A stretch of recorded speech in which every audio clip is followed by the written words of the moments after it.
ایک دفعہ کا ذکر ہے، دریا کے کنارے بہت سے درخت تھے، جن میں ایک درخت پر فاختہ نے گھونسلہ بنا رکھا تھا۔ ایک چونٹی بھی درخت کے نیچے رہتی تھی۔ ایک دن چونٹی کو سخت پیاس لگی۔ وہ پانی پینے کے لیے دریا کے کنارے آئی تو اس کا پاؤں پھسل گیا۔ وہ پانی میں گر گئی اور ڈوبنے لگی۔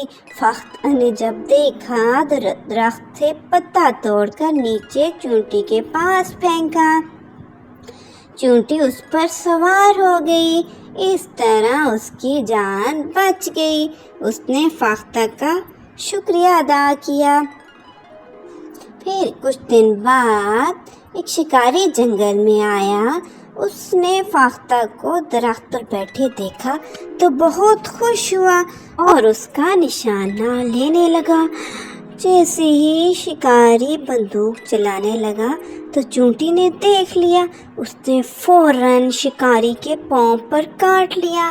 شکاری کا نشانہ خطا ہو گیا اور فاختہ کی جان بچ گئی۔ پھر فاختہ نے چونٹی کا شکریہ ادا کیا۔ واقعی اگر ہم کسی کے ساتھ نیکی کریں گے تو ہمیں واپسی میں نیکی ہی ملے گی۔ احسان کا بدلہ احسان ہی ہوتا ہے۔ تو پیارے بچوں، نیکی کرنے کی عادت ڈالیے، جیسا کریں گے ویسا بنیں گے۔ تو پیارے بچوں، آپ کو میری کہانی پسند آئے تو لائک شیئر سبسکرائب ضرور کیجیے۔